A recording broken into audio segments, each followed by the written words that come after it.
Isabella Marino had grown accustomed to the rhythm of exhaustion. It was a steady pulse that beat beneath her ribs, keeping time with the hum of the espresso machine at Café Allegro and the clatter of dinner plates at Trattoria Luna. 2 jobs, 7 days a week, with barely enough hours between shifts to sleep, let alone dream. At 24, she had mastered the art of moving through life on autopilot, smiling when required, translating documents during stolen moments on the subway, and pretending that the hollow ache in her chest was just fatigue and nothing more. New York City had promised her everything when she first arrived from Boston 3 years ago. It had delivered chaos instead. The kind of chaos that swallowed ambition whole and left behind only the skeletal remains of what could have been. She had come here to build a career as a literary translator, to bridge the worlds of Italian poetry and American readers, to honor the language her nonna had whispered to her since childhood. Instead, she found herself translating corporate emails about shipping logistics and wine import regulations, her talent reduced to a commodity measured in words per minute and invoices paid net 30. Tonight, like most nights, Isabella stood behind the bar at Trattoria Luna, watching the dinner crowd with tired eyes. The restaurant was one of those timeless Italian establishments that clung stubbornly to authenticity in a neighborhood rapidly surrendering to fusion concepts and overpriced small plates. Red and white checkered tablecloths, candles dripping wax onto wine bottles, framed photographs of someone's Sicilian ancestors lining the walls. It smelled like garlic, basil, and nostalgia.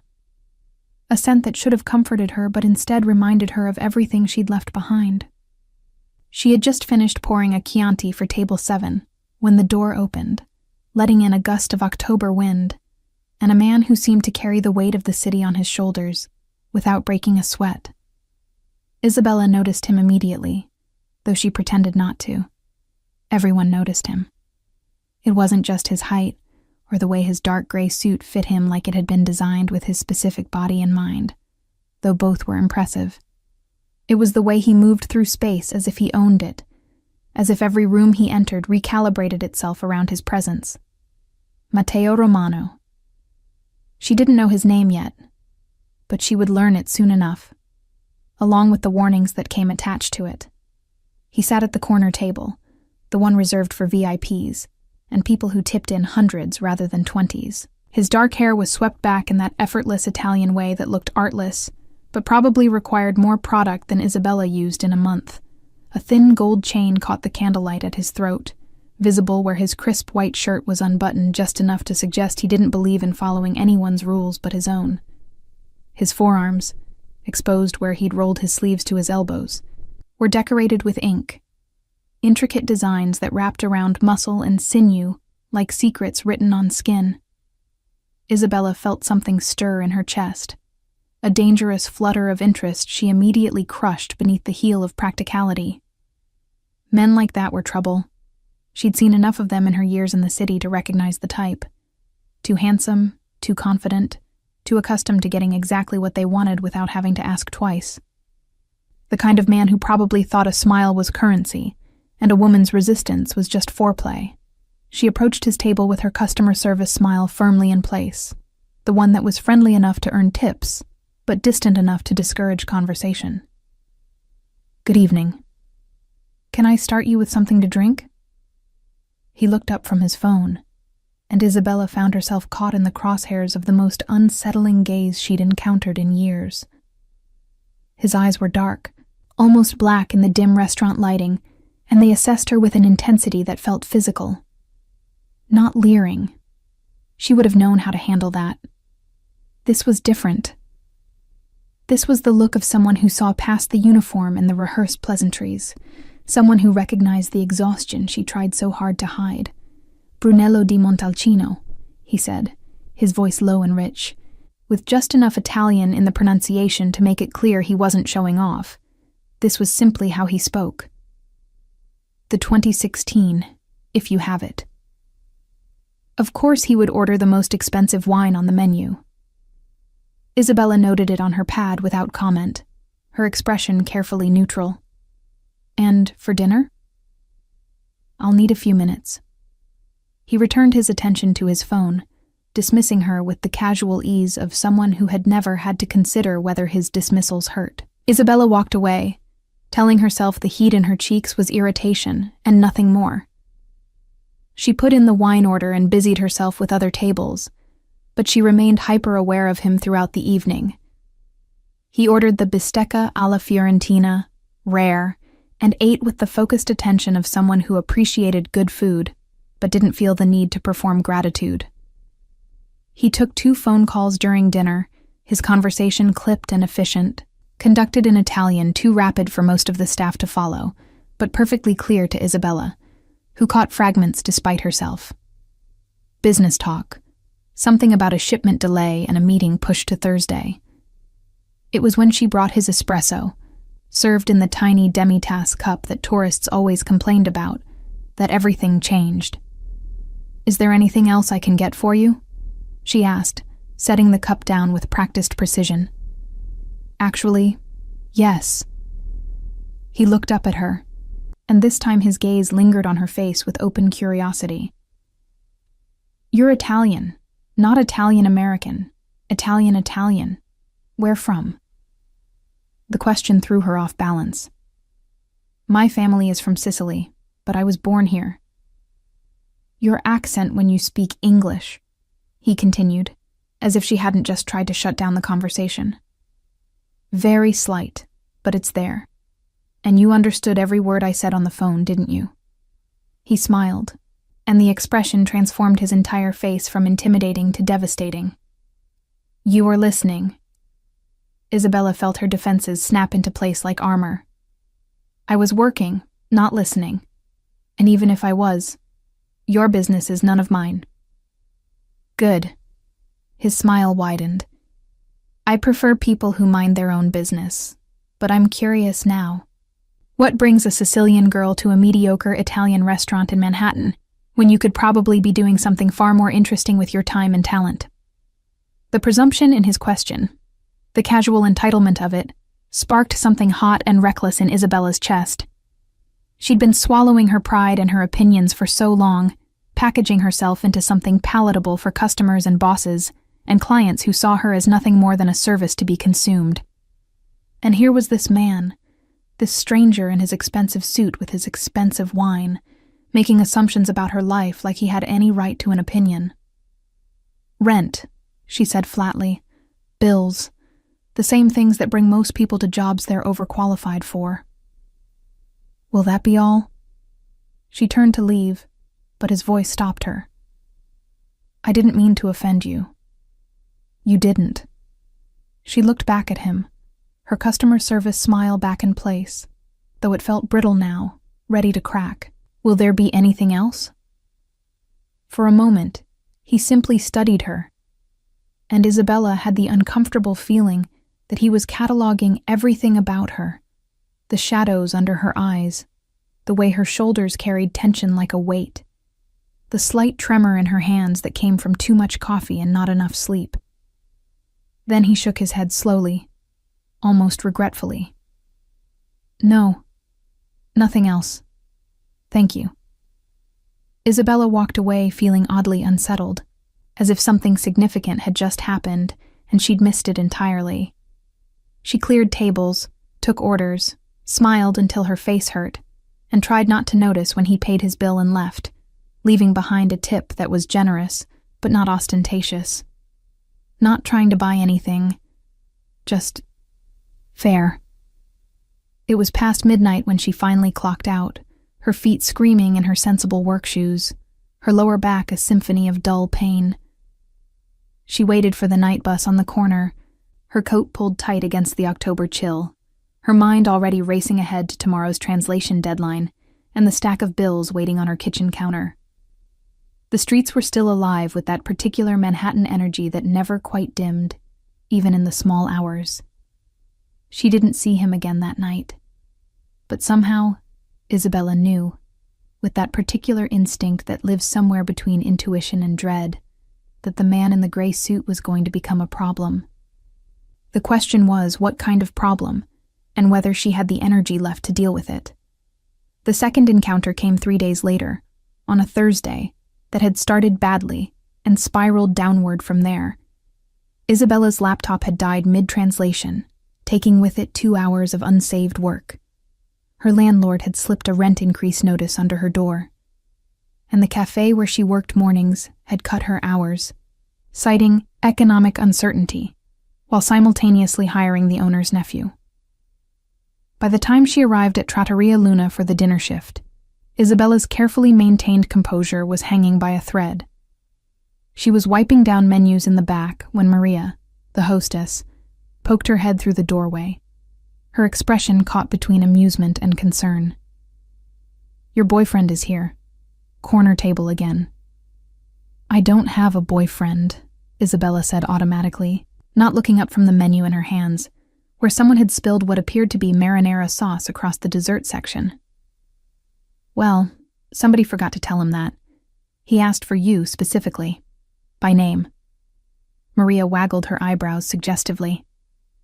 "And honey, if I were 20 years younger and not married to the world's most jealous man, I would be fighting you for that one. Those arms? Madonna. And did you see his—" "I'll take the table," Isabella interrupted, more to stop Maria's commentary than out of any desire to see Matteo Romano again.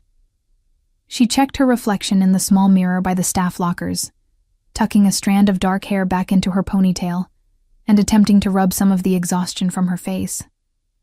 It didn't work. She looked exactly like what she was, a woman running on fumes and spite. He was waiting at the same corner table, wearing black this time.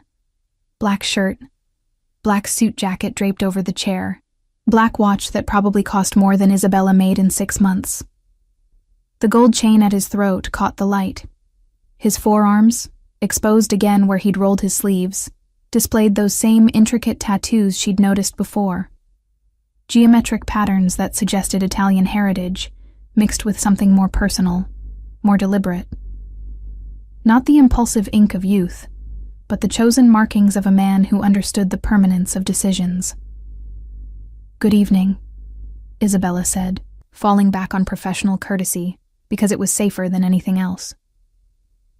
"What can I get you tonight?" "Buonasera, Isabella." His pronunciation of her name was perfect, each syllable given its full weight and music. "Sit down for a moment." "I'm working." "I know. I'm a customer making a request. Sit, please." He gestured to the chair across from him, and something in his tone, not quite commanding but certainly not asking, made Isabella hesitate. She glanced around the restaurant. It was early still, only 2 other tables occupied, both with water and menus, and at least 10 minutes before they'd need attention. Against her better judgment, she sat.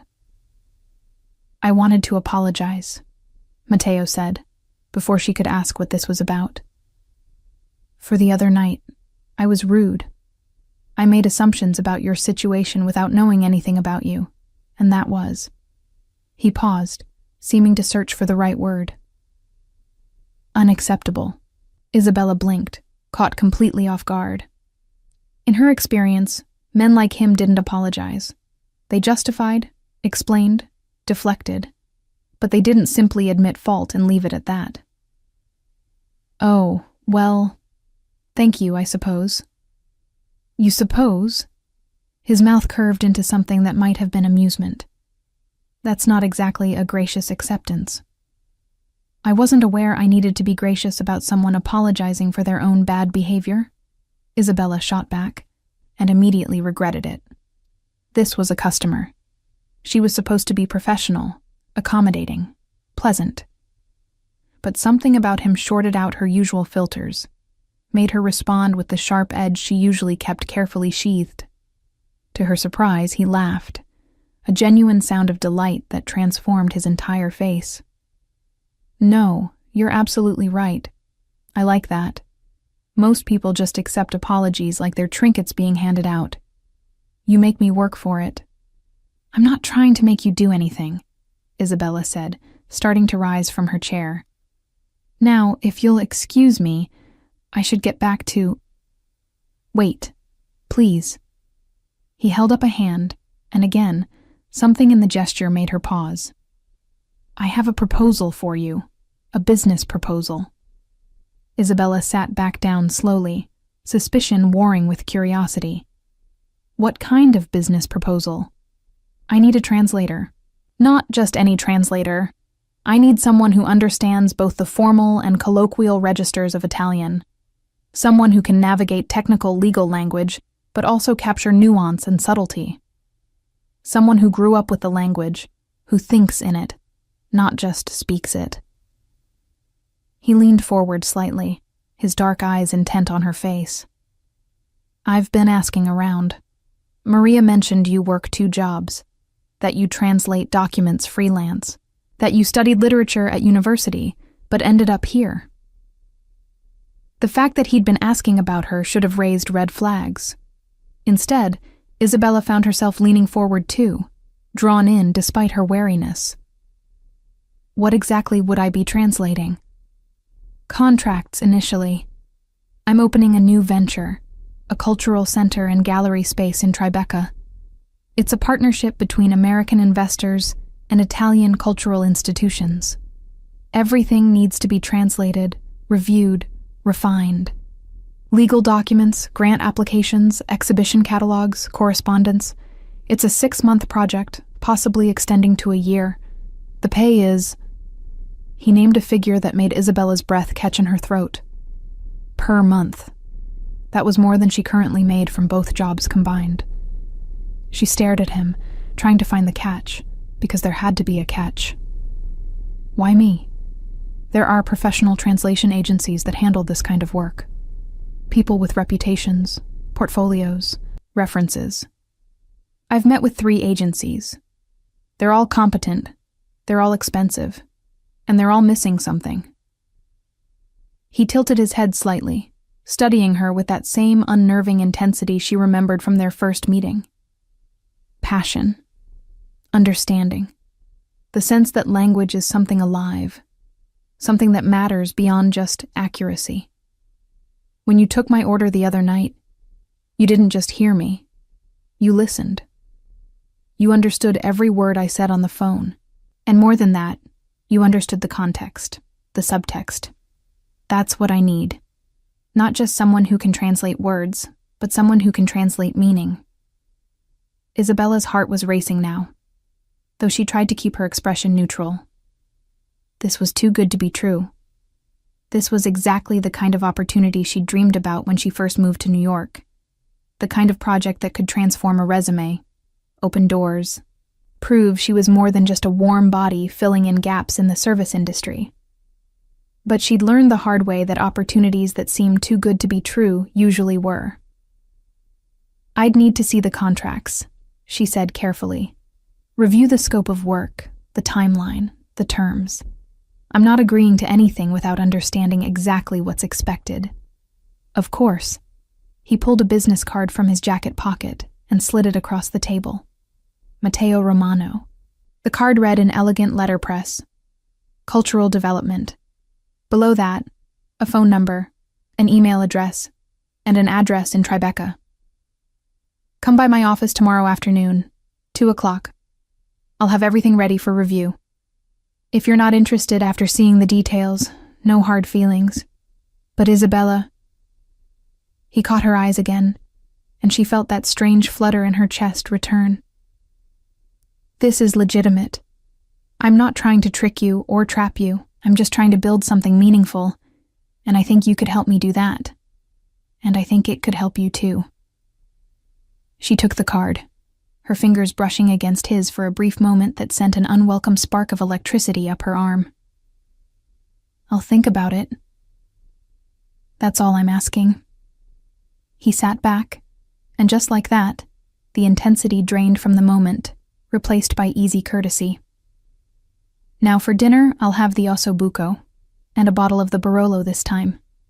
The 2015. And before you ask, yes, I know it's expensive. Some things are worth paying for." The way he said it, looking directly at her, made Isabella wonder if he was talking about the wine at all. She took his order and escaped to the kitchen, her mind whirling. The rest of the shift passed in a blur of automatic movements and racing thoughts. By the time she clocked out, she'd talked herself into and out of taking the meeting at least a dozen times.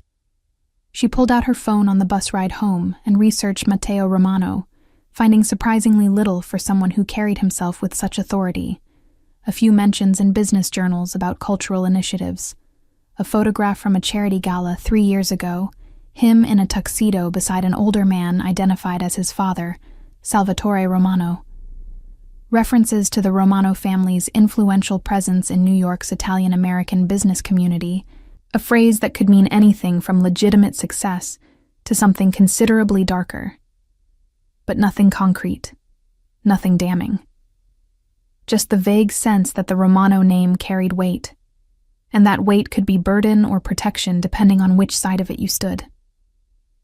That night, lying in her too small bed in her too expensive apartment, staring at the water stain on the ceiling that her landlord kept promising to fix, Isabella made her decision.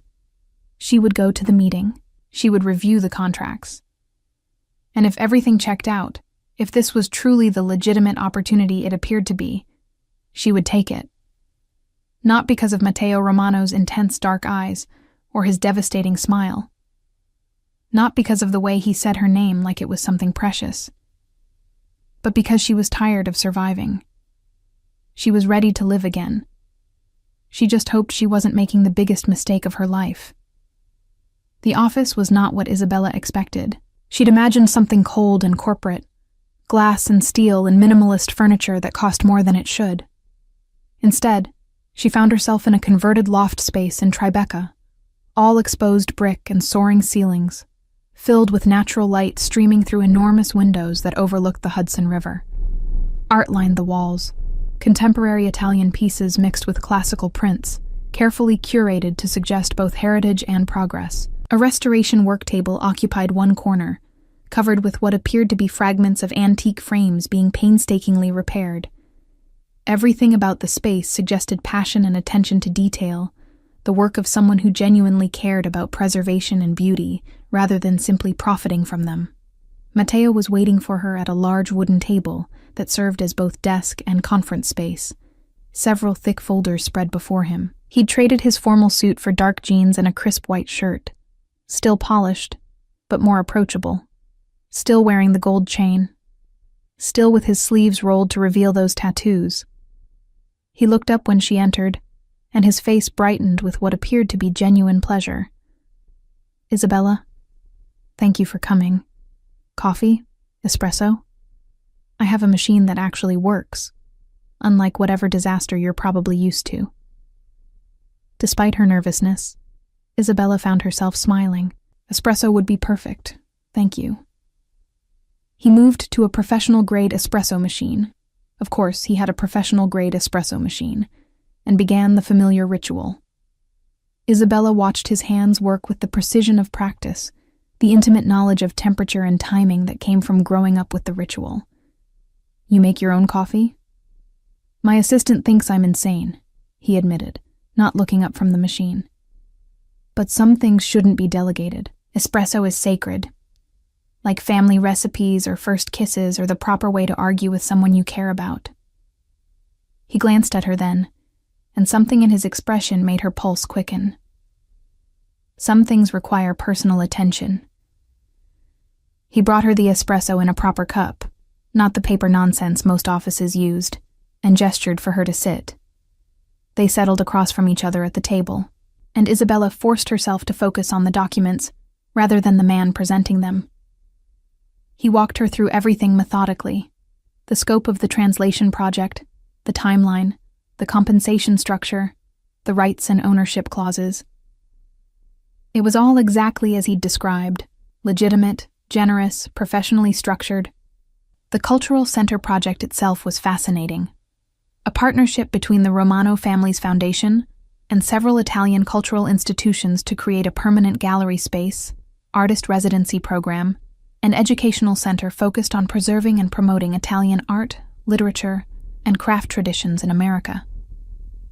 "This is ambitious," Isabella said, looking up from the contracts after her third careful review. This isn't just a vanity project or a tax write-off.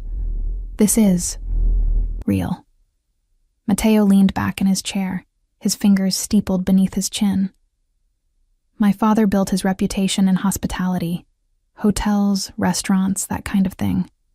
Profitable, certainly, but not particularly meaningful. When he retired last year, he gave me control of the family foundation and told me to do something that mattered. Something that would outlast us. His expression softened with something that looked like vulnerability. Though it disappeared so quickly, Isabella wondered if she'd imagined it. Italy gave my grandparents everything when they had nothing. I want to give something back, but I also want to make sure it's done right, that it honors the craft and the culture, rather than just exploiting it for profit or prestige. That's why you want someone who actually understands the language, Isabella said, understanding dawning. Not just the words, but the weight behind them. The history, the context, the cultural significance. Exactly. He leaned forward again, his dark eyes intense on her face. I can pay someone to accurately translate contratto di prestito, but I need someone who understands the difference between lending and borrowing in Italian culture, who knows that certain phrases carry implications that English equivalents don't quite capture. I need someone who won't just translate documents, but will help me make sure I'm not accidentally offending anyone or missing crucial nuances because I'm trying to bridge two different worlds. Isabella set down the contract she'd been holding, her decision crystallizing with surprising clarity. When would I start? His smile was brilliant, transforming his entire face from attractive to absolutely devastating. Is Monday too soon? They spent the next hour discussing logistics. Isabella would need to give notice at both her current jobs, 2 weeks at the cafe, though Maria would probably let her leave sooner, and the restaurant could find a replacement within a week. Matteo's office had a workspace she could use, complete with computer equipment, reference materials, and access to databases she'd never been able to afford on her freelance budget. The hours were flexible, though there would be occasional evening meetings or events she'd need to attend as the gallery project progressed. He handed her a key card for the building and his direct phone number, written in his own hand on the back of another business card. Call anytime, he said. And I mean that. If you're working on something at midnight and have questions, call me. If you think I'm about to make a cultural faux pas in a meeting, interrupt me. I don't want a translator who's afraid to speak up. I want a partner in this. The word partner hung in the air between them, heavy with implications neither of them seemed ready to address directly. Isabella tucked the card into her bag and stood to leave, feeling lighter than she had in months. This was it. This was the opportunity that would change everything. She made it to the door before his voice stopped her. Isabella? One more thing. She turned back to find him standing at the table, his expression serious now, almost grave. The other night at the restaurant, when I got up to leave, you said something. In Sicilian, under your breath. You thought I didn't hear.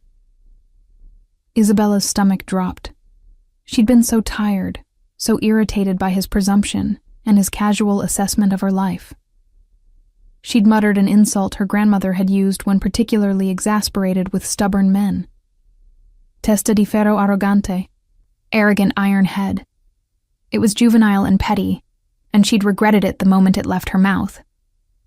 I apologize. That was unprofessional and— Say it again, he interrupted, taking a step toward her. His eyes were locked on hers, something dark and challenging swirling in their depths. But this time, look at me when you do it. Isabella's breath caught. This was a test, she realized. A challenge. He wanted to see if she would back down, if she would soften herself, and make herself smaller to avoid conflict with someone who held power over her. It was what she'd been doing for years, swallowing her opinions, dimming her natural intensity, turning herself into something palatable and unthreatening. She met his gaze directly, lifted her chin, and said clearly, in Sicilian, Testa di ferro arrogante. For a long moment, the office was completely silent. The traffic noise from the street below seemed very far away. Isabella could hear her own heartbeat, loud and insistent in her ears. Matteo's expression was unreadable, his eyes searching her face for something she couldn't name. Then, slowly, his mouth curved into a smile. Not the charming professional smile she'd seen before, but something more genuine, more delighted. "Perfect," he said softly. "Don't ever apologize for that. Not to me, not to anyone. Promise me." Isabella felt something shift inside her chest, some locked door she'd been guarding for years cracking open just slightly. "I promise." "Good." He held her gaze for another beat, and Isabella had the dizzying sense that they were communicating something far more significant than the simple words suggested. "I'll see you Monday, Isabella. And Isabella, I'm glad you came." "So am I," she heard herself say, and was surprised to realize it was true. She left the office feeling like she was floating, her feet barely touching the ground as she made her way to the subway.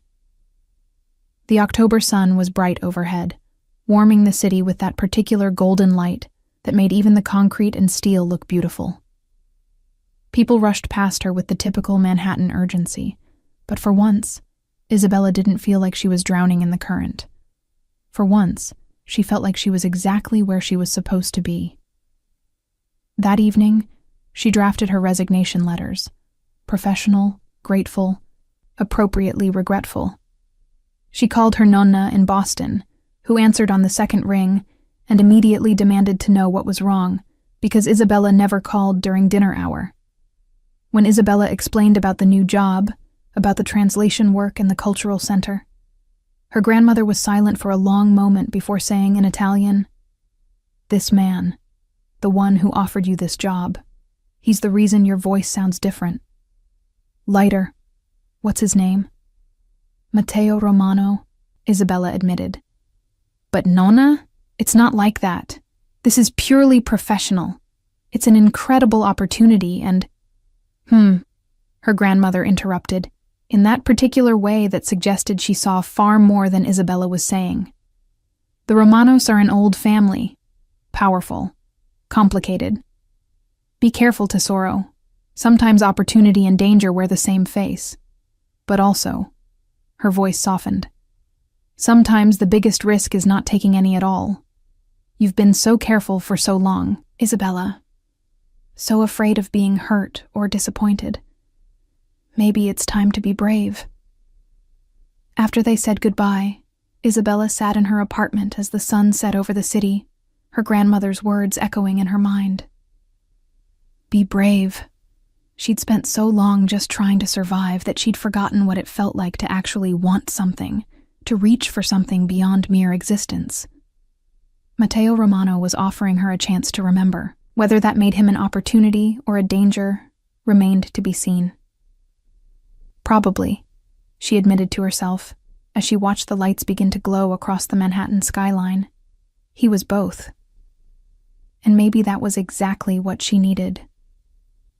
Isabella's first 2 weeks working for Matteo established a rhythm that was equal parts exhilarating and unsettling. The translation work itself was demanding, but deeply satisfying. Exactly the kind of intellectually stimulating challenge she'd been craving. She spent her days immersed in contracts, grant proposals, and exhibition catalogs, carefully choosing words that would honor both the Italian original and American audience. Matteo had been right about needing someone who understood cultural nuance. Half her job wasn't translation at all, but rather interpretation, explaining why certain phrases that seemed identical on the surface carried completely different weights, depending on regional Italian dialects or cultural context. But it was the time spent working alongside Matteo himself that kept her off balance. He was nothing like she'd expected. Yes, he was demanding. He held everyone, including himself, to impossibly high standards. Yes, he was confident to the point of arrogance. But he was also funny in an understated way, quick with dry observations that made her laugh despite herself. He was genuinely passionate about the Cultural Center project, staying late into the evening to review plans and research potential artists, his enthusiasm infectious. And he asked for her opinion constantly, not as a formality, but because he genuinely valued her perspective, even when she disagreed with him. Especially when she disagreed with him, actually. He seemed to take particular delight in their arguments. "This section about the residency program," Isabella said one afternoon, looking up from her laptop where she'd been reviewing the latest draft. "The Italian version emphasizes tradition and preservation. The English version emphasizes innovation and contemporary practice. Those aren't the same message, Matteo." He looked up from the architectural drawings he'd been studying, his sleeves rolled up as always, a smudge of graphite on his jaw from where he'd been sketching modifications to the gallery space. "They're both important aspects of what we're trying to do." "Yes, but you can't say different things to different audiences and expect it to work. You need to decide what the actual message is, and then say that consistently in both languages." She stood and walked to where he sat, leaning over his shoulder to point at the relevant paragraphs on her screen. "Look, here you're essentially promising the Italian institutions that you'll be a custodian of traditional techniques. Here you're promising American funders that you'll be pushing boundaries and supporting cutting-edge work. Those are potentially contradictory goals." Matteo studied the text, his expression thoughtful. Isabella was acutely aware of how close they were standing, could smell the faint scent of his cologne. Something expensive and subtle. Sandalwood, maybe, with an underlying warmth that suggested spices. "You're right," he said finally. "I've been trying to tell everyone what they want to hear instead of being clear about what I actually want to build." He looked up at her, and this close, she could see flecks of amber in his dark eyes. "So what do I actually want? You've been reading these documents for 2 weeks. You probably understand the vision better than I do at this point." Isabella straightened, putting some necessary distance between them, and considered the question seriously. "You want to create a space where tradition and innovation aren't opposing forces, but rather in conversation with each other, where Italian artists can learn from American perspectives and vice versa, where preservation isn't about amber-freezing culture, but about keeping it alive and relevant. You want—" She paused, searching for the right words. "You want to build a bridge, not a museum. Does that sound right?" His expression had gone very still, very intent. When he finally spoke, his voice was lower than usual, rougher around the edges. "Yes, that's exactly right. How did you—" "It's what you actually talk about when you think no one's listening," Isabella said. "When you're on the phone with your architect, or reviewing artist proposals, or sketching ideas on napkins during lunch. You never talk about preservation or innovation separately. You always talk about connection, dialogue, bridge building." For a long moment, Matteo simply looked at her, and Isabella had the uncomfortable feeling that he was seeing something she hadn't meant to reveal. Then he smiled. Not his usual charming smile, but something smaller and more genuine. "Thank you.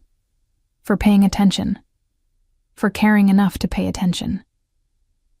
"That's what you hired me for," she said, her tone deliberately light, trying to re-establish some professional distance. "No," he said quietly. "I hired you to translate documents.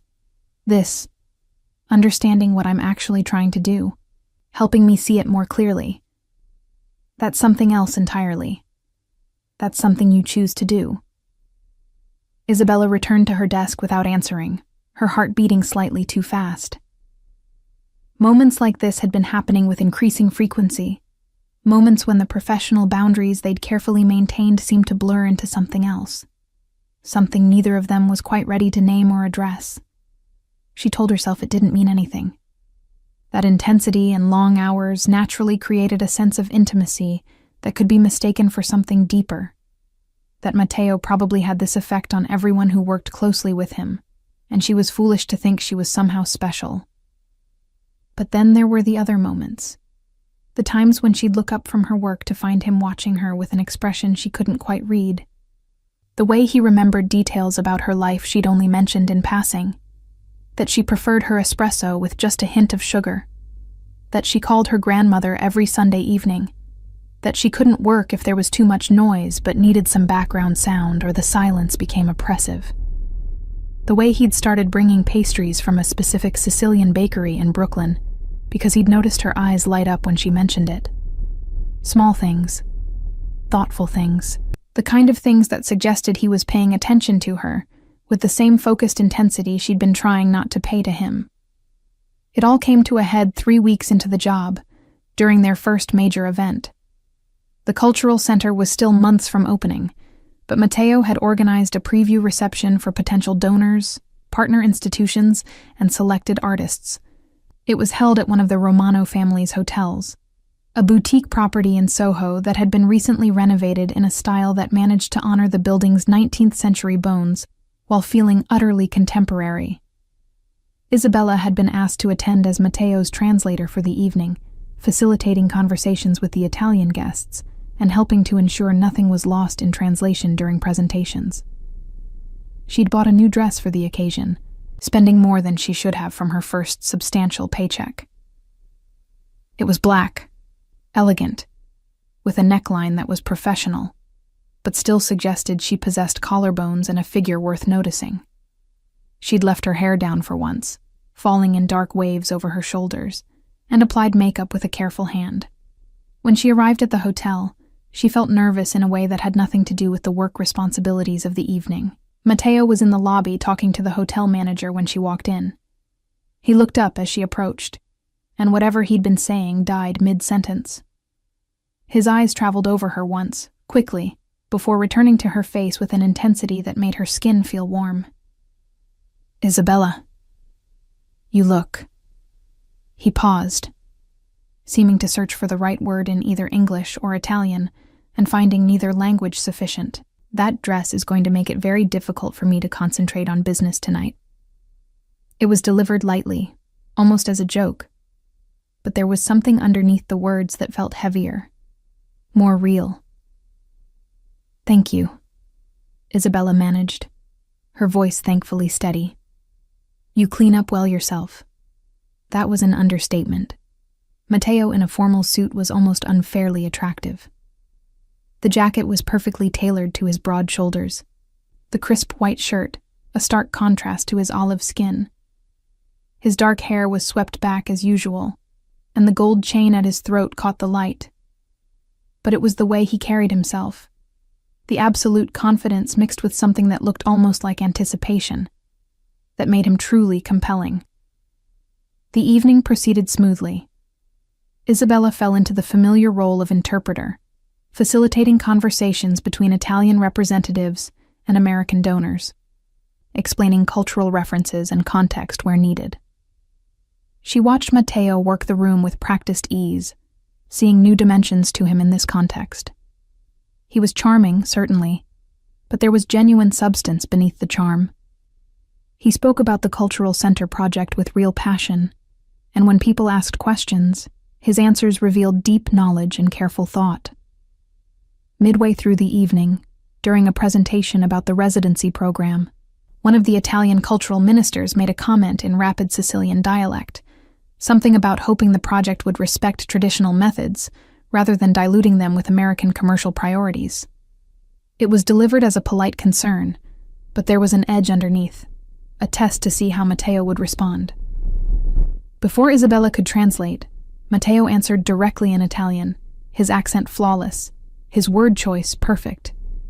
He acknowledged the concern, spoke eloquently about the importance of preserving authentic techniques, and then, and this was the brilliant part, gently pushed back, arguing that culture had always evolved through exchange and dialogue, that the masters of Renaissance Italy had been influenced by artists from across Europe and beyond, that tradition wasn't a fixed point, but rather a living conversation between past and present.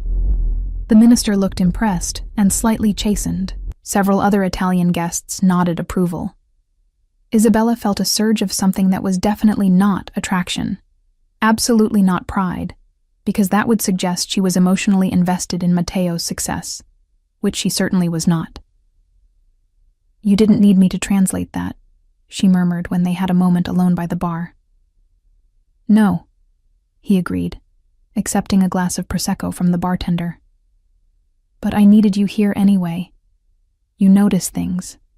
You make me better at this." Before Isabella could parse what that meant, they were pulled into another conversation, then another, the evening flowing around them in a blur of introductions and small talk and carefully navigated cultural exchanges. It wasn't until near the end of the night, when most guests had departed and only a few stragglers remained, that Isabella found herself alone with Mateo on the hotel's rooftop terrace, the Manhattan skyline glittering around them like a constellation of earthbound stars. "I think that went well," she said, leaning against the railing and letting the cool October air wash over her face. Her feet were killing her in the heels she'd chosen, but she didn't care. She felt alive in a way she hadn't in years, challenged and engaged and useful. "It went perfectly," Mateo said, moving to stand beside her. "Because of you. You know that, right? You made all of this possible." He gestured vaguely at the skyline, or maybe at the hotel below them, or maybe at something larger, the entire project, the vision, the future they were building together. Isabella turned to look at him, struck by the sincerity in his voice. "I just translated. You did all the actual work." "No." He shifted to face her directly, and suddenly they were very close, the narrow terrace making proximity inevitable. "You do so much more than translate. You understand. You care. You make me think about things differently. He stopped, something complicated crossing his face. "I need to tell you something, and I need you to let me say it all before you respond." Isabella's heart was suddenly racing. "Mateo, please." His hand came up, not touching her, but close enough that she could feel the heat of it. "I know this is complicated. I know I'm your employer, and that makes this inappropriate and probably stupid. But I have to be honest because I'm terrible at pretending. And you deserve honesty. These last 3 weeks working with you have been the best professional experience of my life. But that's not why I look forward to coming to the office every morning. That's not why I find excuses to bring you coffee or stay late reviewing documents we both know are already perfect. I look forward to it because of you. Because you challenge me and surprise me and make me laugh. Because you call me out when I'm being arrogant or short-sighted. Because you said, "Testa di ferro" to my face, and didn't flinch. He was so close now that Isabella could count the individual threads of gold in his chain, could see the precise line where he'd shaved that morning. Her brain was screaming at her to step back, to re-establish boundaries, to remember all the reasons this was a terrible idea. But her body had apparently stopped taking instructions from her brain. "I don't expect you to feel the same way," Mateo continued, his voice lower now, almost intimate. "And I swear this doesn't affect your job. Your position is secure regardless of how you respond. But I needed you to know that this," he gestured between them, "what I feel when I'm around you, it's not just professional respect. It's more than that. It's been more than that since the moment you told me rent was what brought you to that restaurant. Since you looked at me like I was an idiot for not understanding how hard you were working just to survive. Since you showed me that strength isn't about power or money or reputation. It's about getting up every day and doing what needs to be done even when you're exhausted and scared and not sure how you're going to pay next month's bills." Isabella's breath was coming shallower now. "You're right," she managed. "This is complicated and probably stupid. I know, and inappropriate given our professional relationship. I know that too. And I should tell you to stop talking and never mention this again. You should." His eyes searched her face, waiting. "Are you going to?" Isabella looked at him. Really looked at him. At the man who'd somehow seen past her exhaustion and survival instincts to recognize the person she'd been before New York had worn her down. who'd offered her an opportunity that was exactly what she needed when she needed it most, who brought her Sicilian pastries and argued with her about translations and listened when she explained why certain words mattered, who looked at her not like she was something to be conquered or consumed, but like she was someone worth knowing, worth understanding, worth the risk. "No," she heard herself say. "I'm not going to tell you to stop." The smile that broke across his face was brilliant, transforming him from merely handsome to absolutely devastating. "No? No, because you're not the only one who's terrible at pretending." She took a small step closer, drawn forward by something stronger than caution or common sense. "I tell myself you're just my employer, that I'm just here for the work, but I don't stay late reviewing perfect documents for the work. I don't spend 20 minutes choosing a dress for tonight because of professional responsibility. I don't think about you when I'm supposed to be concentrating on translations. And I definitely don't want to do this because of a job." "Do what?" he asked, though his eyes had gone dark and intent, and she knew he understood exactly what she meant. "This," Isabella said, and kissed him. For one heartbeat, Matteo went completely still, as if surprised despite everything they'd just said. Then his arms came around her, pulling her closer, and he was kissing her back with an intensity that made her knees weak. His mouth was warm and tasted like Prosecco, his hands careful but firm where they touched her back. It felt like falling and flying simultaneously, terrifying and perfect. It felt like admitting something she'd been denying for weeks. When they finally broke apart, both slightly breathless, Isabella found herself smiling. "This is definitely a complication. The best kind," Matteo agreed, his forehead resting against hers. "Though I should probably clarify something. Earlier when I said I'm not your employer, I meant that. You're not my employee, Isabella. You're my partner in this project, and I'd like you to be my partner in other contexts too, if you're interested." "I'm interested," she admitted, "though I reserve the right to call you testa di ferro arrogante whenever you're being impossible." His laugh was warm against her cheek. "I wouldn't want it any other way." The weeks that followed existed in a strange liminal space between professional partnership and something far more personal. They were careful at the office, maintaining appropriate boundaries during work hours, but after everyone else had gone home, those boundaries dissolved. They stayed late most evenings, ostensibly to work but really to talk. Long, rambling conversations that covered everything from Italian poetry to the best pizza in Brooklyn to childhood memories and dreams neither had dared articulate to anyone else. They ordered takeout at midnight and argued about translations and kissed between paragraphs of contract revisions. It was impractical and probably inadvisable, but it was also the happiest Isabella had been in years. Matteo, she was discovering, was nothing like the intimidating figure she'd first encountered at the restaurant. Yes, he could be commanding and intense in professional contexts, but in private, he was surprisingly vulnerable. He worried constantly about whether the Cultural Center project was truly honoring his grandparents' heritage or just another exercise in wealthy guilt and cultural appropriation. He second-guessed decisions and lay awake at night mentally reviewing conversations for potential missteps. He carried the weight of family expectations with the kind of silent pressure that came from generations of men who'd confused love with control. His father, Salvatore, had built the Romano family business from his own father's small restaurant into a hospitality empire.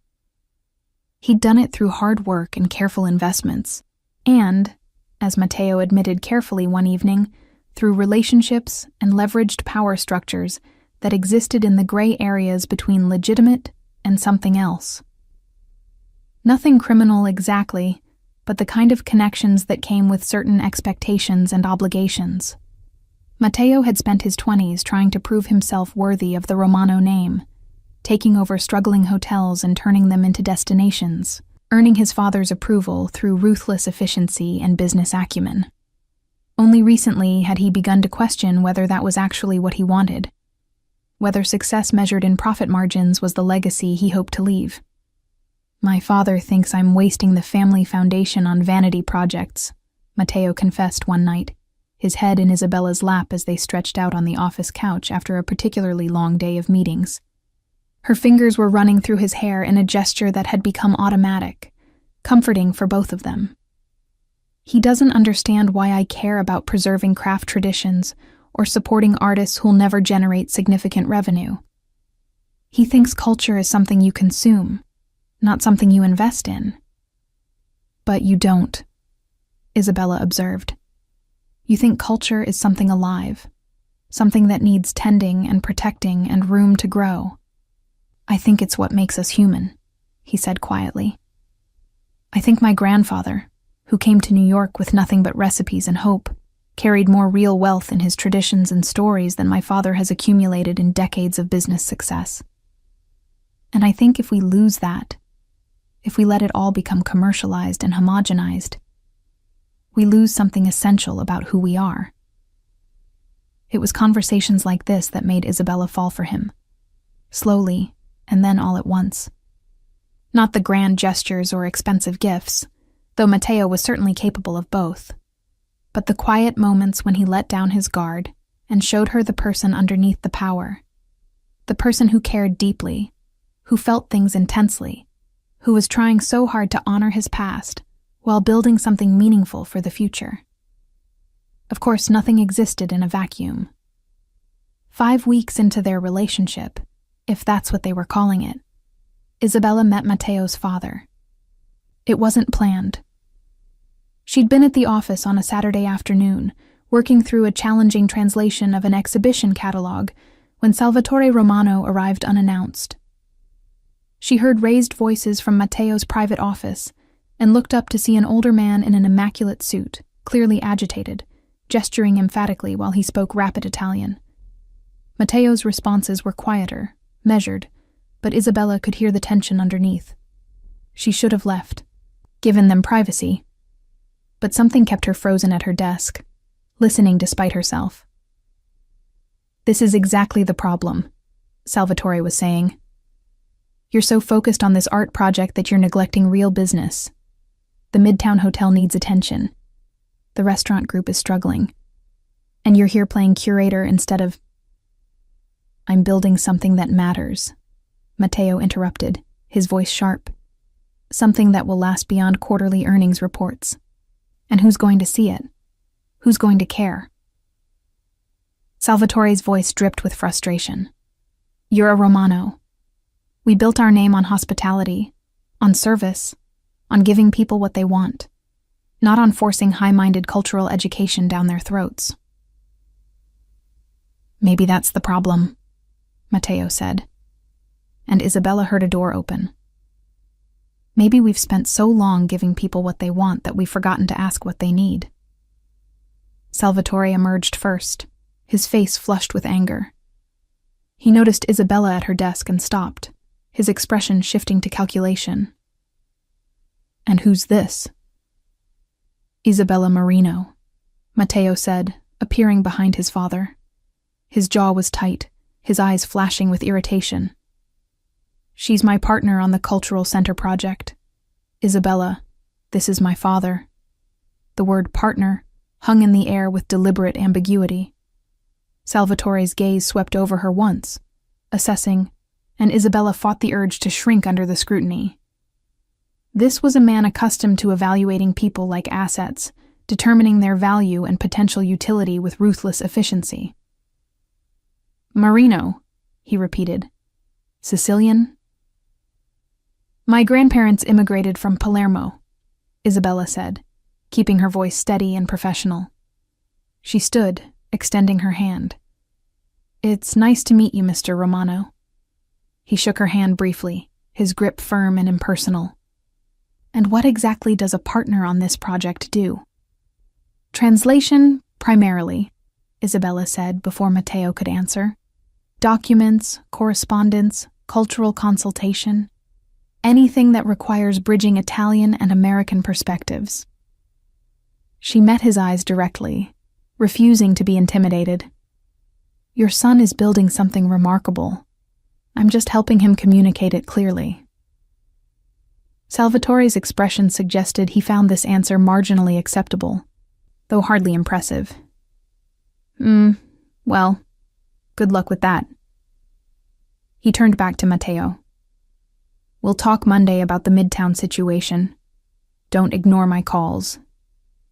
Then he was gone, leaving behind a wake of expensive cologne and disapproval. In the silence that followed, Isabella and Matteo looked at each other. I'm sorry, he said finally. That was your father, Isabella finished, who clearly has opinions about how you should be spending your time. He has opinions about everything. Matteo moved to where she stood and pulled her into his arms, resting his chin on top of her head. He's not wrong about some things. I have been neglecting other business concerns. But I can't. He trailed off, frustration evident in the tension of his body. I can't keep living the life he planned for me. I've tried. For years I tried. And I was miserable. Then don't, Isabella said simply, pulling back to look at him. Build what you want to build. Your father will adjust or he won't, but either way, you can't live your life trying to earn approval you're never going to receive. When did you become so wise? He asked, a hint of his usual humor returning. I've always been wise. You've just been too intimidated by my brilliance to notice. He laughed and kissed her, and the tension of the afternoon gradually dissolved into easier conversation, and eventually dinner at a small Italian place in the village, where they sat in the back corner and talked until closing. But Isabella couldn't quite shake the memory of Salvatore's assessing gaze, the sense that she'd been evaluated and found wanting. She understood now, in a way she hadn't before, what it cost Matteo to choose his own path. He wasn't just building a gallery. He was rebuilding himself, creating an identity separate from family expectations and inherited obligations. And she was part of that reconstruction. The knowledge was both thrilling and terrifying. The situation came to a head 2 weeks later, during the first major milestone in the gallery project. They'd secured a significant grant from the Italian Ministry of Culture, contingent on approval of the educational programming. Isabella had spent weeks refining the proposals, working closely with an advisory committee of Italian academics and artists to ensure the programming would meet the ministry's rigorous standards. When the approval came through, it represented not just funding, but validation, proof that what they were building had real cultural value beyond Matteo's personal investment. They celebrated that evening with champagne at the office, just the two of them, the city lights glowing through the windows. Matteo was giddy with relief and excitement, more unguarded than Isabella had ever seen him. We did it, he kept saying, like he couldn't quite believe it. We actually did it. You did it, Isabella corrected. This was your vision. I just helped translate it. No. He pulled her close, his eyes serious despite the champagne warmth in his cheeks. You did so much more than translate. You helped me understand what I was trying to say. You made it better, clearer, more honest. He paused, seeming to search for the right words. You make me better. At everything. I don't know how I did any of this before you. There was something in his voice, some weight behind the words that made Isabella's breath catch. They'd been careful not to put labels on what they were, to keep things light and undefined. But standing there in the empty office with the grant approval sitting on the desk, and Matteo looking at her like she was the reason the city kept turning, Isabella felt the careful distance she'd maintained begin to crumble. I love you, Matteo said, the words coming out rushed and slightly nervous, as if he'd been holding them back for a while, and they'd simply escaped. I know it's fast, and I know this is complicated. But I need you to know. I love you, Isabella. Not just what you do for the project, but who you are. The way you argue with me. The way you say my name when you're exasperated. The way you drink espresso like it's sacred. The way you never let me get away with being anything less than honest. I love all of it. I love you." Isabella stared at him, her mind racing. This was too fast, too intense, too much everything. She should slow this down, establish boundaries, protect herself from inevitable disappointment. She should remember that she'd seen this before. Men who confused intensity with love, who mistook the excitement of something new for lasting commitment. She should be careful. But standing there with Matteo's arms around her and his heart practically visible in his eyes, Isabella didn't want to be careful. She wanted to be brave, like her grandmother had told her. She wanted to fall with someone who might actually catch her, instead of letting her hit the ground alone. "I love you too," she whispered. "Testa di ferro arrogante."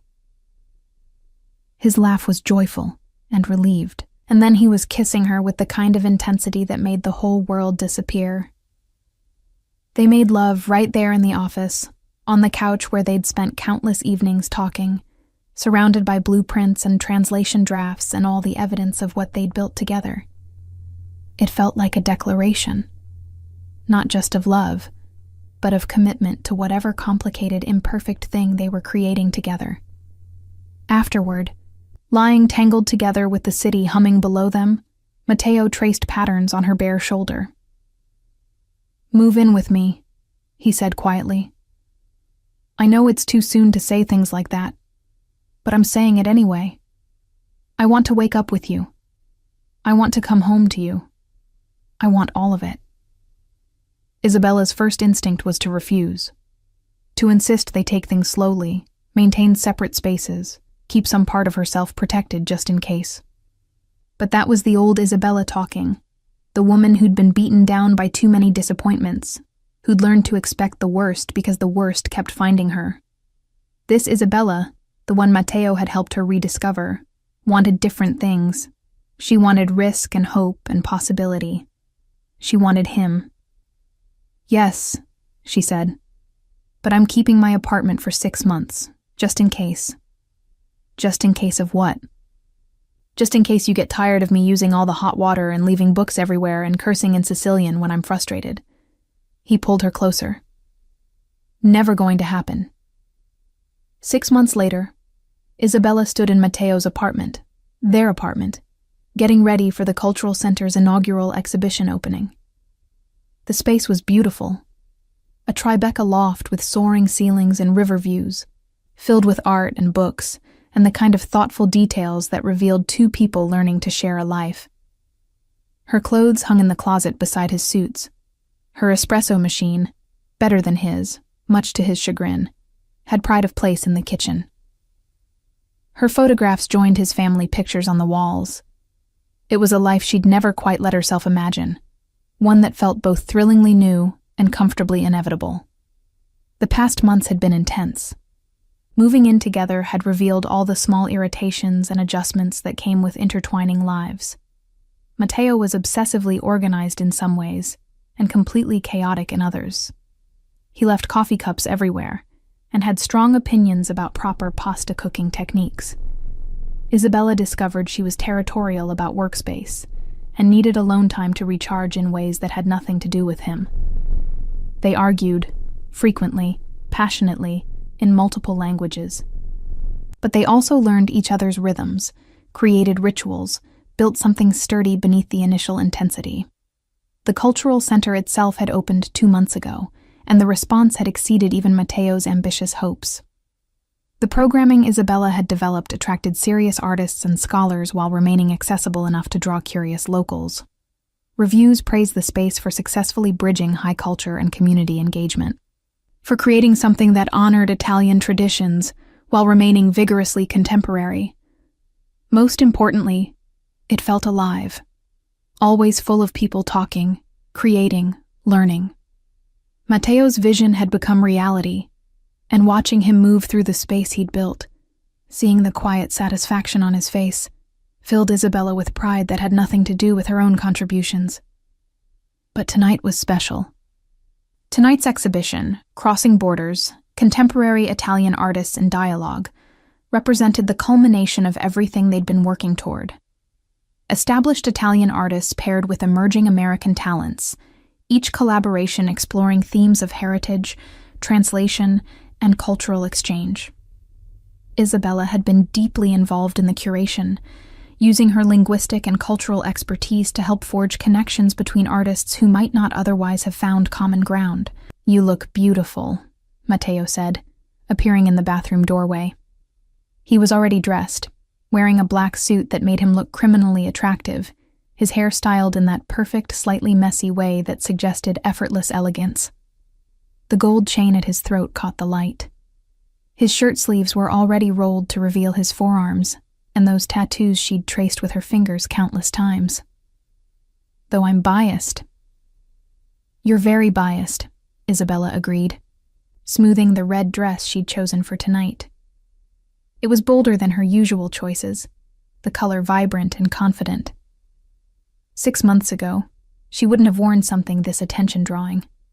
But 6 months ago, she'd been a different person, or rather, a diminished version of herself.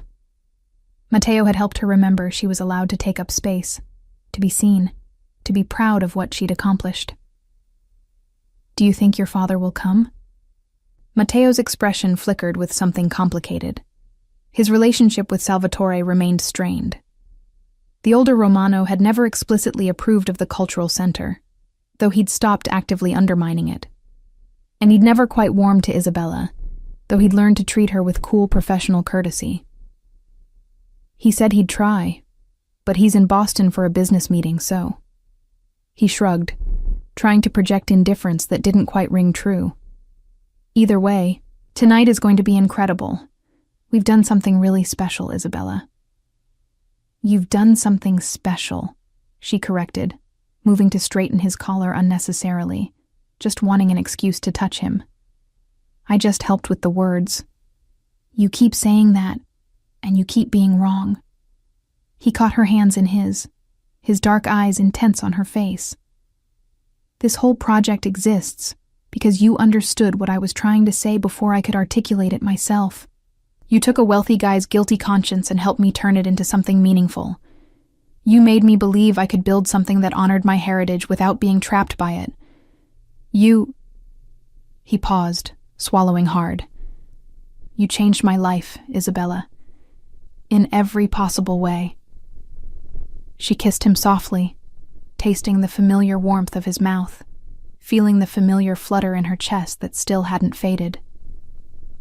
"We changed each other's lives. That's how this works." The exhibition opening was spectacular.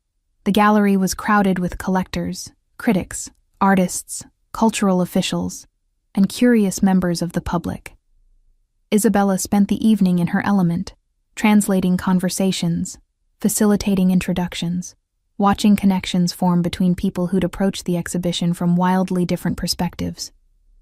She noticed Matteo across the room, completely in his element too, discussing artistic techniques with a painter from Milan, while simultaneously charming a skeptical New York Times critic. He caught her eye and smiled. That particular smile that was just for her, the one that said, "We did this together." Midway through the evening, Isabella found herself standing alone for a moment in front of her favorite piece from the exhibition, a collaborative installation by a Sicilian ceramicist and a Brooklyn sculptor. The work explored themes of fragmentation and reconstruction, using broken pottery shards reassembled into new forms that honored their traditional origins while creating something entirely contemporary. It was, Isabella thought, a perfect metaphor for what she and Matteo had built together, taking pieces of heritage and history and loss and assembling them into something new and whole. "Impressive work," said a voice beside her, and Isabella turned to find Salvatore Romano studying the installation with an expression that was difficult to read. She hadn't realized he'd come after all. "My son tells me you were very involved in selecting the pieces for this exhibition." "I helped connect artists," Isabella said carefully, always slightly on guard around Matteo's father. But the vision was Matteo's. The space itself, the programming philosophy, all of that came from him. Salvatore continued studying the ceramic installation. "You know, I didn't understand what he was trying to do here. I thought it was wasteful, impractical, self-indulgent. Rich man's hobby. He turned to look at her directly. I was wrong. This is...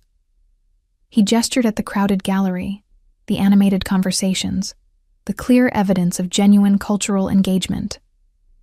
This is something real, something that matters. My son did this, with your help. It was probably the closest thing to approval Isabella had ever heard from him.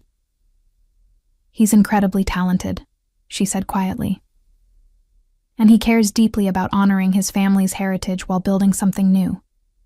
That's not easy. It requires courage.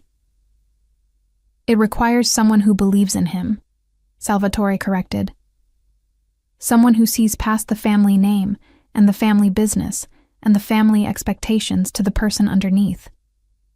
My wife used to do that for me, before she passed. I'd forgotten what it looked like. He paused, and for just a moment, his expression softened into something almost vulnerable. Take care of him, Isabella. My son is stronger than I gave him credit for. But he's also more fragile than he lets on. He needs someone who understands both. Before Isabella could respond, Salvatore had moved away, leaving her standing alone with a lump in her throat. Across the room, she saw Matteo searching for her through the crowd. When their eyes met, his face lit up with such pure joy that Isabella felt her own heart expand to accommodate the feeling. She pushed through the crowd to reach him, and he immediately pulled her close, his arm around her waist.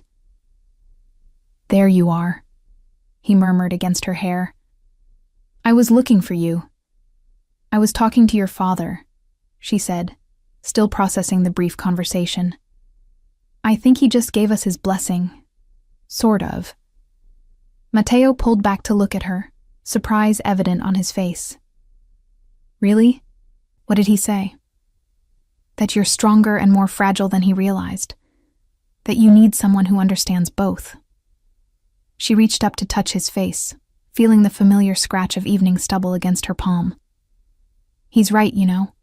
You act so confident, but underneath you're constantly worried about whether you're doing enough, being enough, honoring the past while building the future. It's exhausting watching you carry all that weight. I'm not carrying it alone anymore, Matteo said, covering her hand with his own.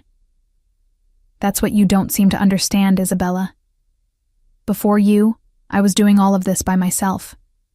Making decisions in isolation, second-guessing everything, trying to prove something to people who didn't care about what I was actually trying to build. But with you... He paused, and she saw him gather his courage for something.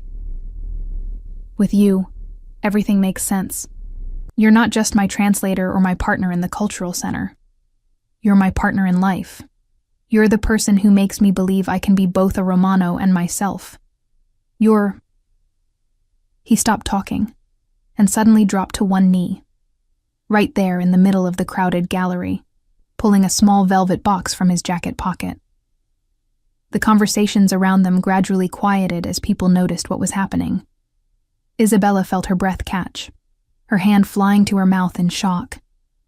Isabella Marino, Matteo said, his voice carrying through the suddenly silent gallery. You walked into my life cursing me in Sicilian, and I knew immediately that you were going to change everything. You challenge me and support me, and call me out when I'm being an arrogant idiot. You made me want to build something meaningful instead of just something profitable. You taught me that honoring heritage doesn't mean being trapped by it. You showed me what it means to be truly brave. Not fearless, but afraid, and doing it anyway. I love you more than I thought it was possible to love another person. Will you marry me and spend the rest of your life arguing with me in multiple languages? Isabella looked down at him. This man who'd somehow seen past her exhaustion and defenses to recognize the person she'd been trying so hard to remain. This man who'd offered her not just a job, but a purpose. Not just security, but a partnership. This man who loved her temper and her intensity, and her habit of cursing in Sicilian when she was frustrated. She thought about her grandmother's advice 6 months ago. Sometimes the biggest risk is not taking any at all. Yes, she said, her voice shaking with emotion but clear and certain. Yes, you arrogant, wonderful, impossible man. Yes. The gallery erupted in applause as Matteo stood and slipped the ring, a simple band with a single perfect diamond, onto her finger. Then he kissed her with such tenderness that Isabella felt tears slip down her cheeks. When they finally broke apart, she was laughing and crying simultaneously. "You proposed to me in front of all these people," she said, half exasperated, half delighted. "You couldn't have waited for a private moment." "I wanted everyone to see," Matteo said, grinning.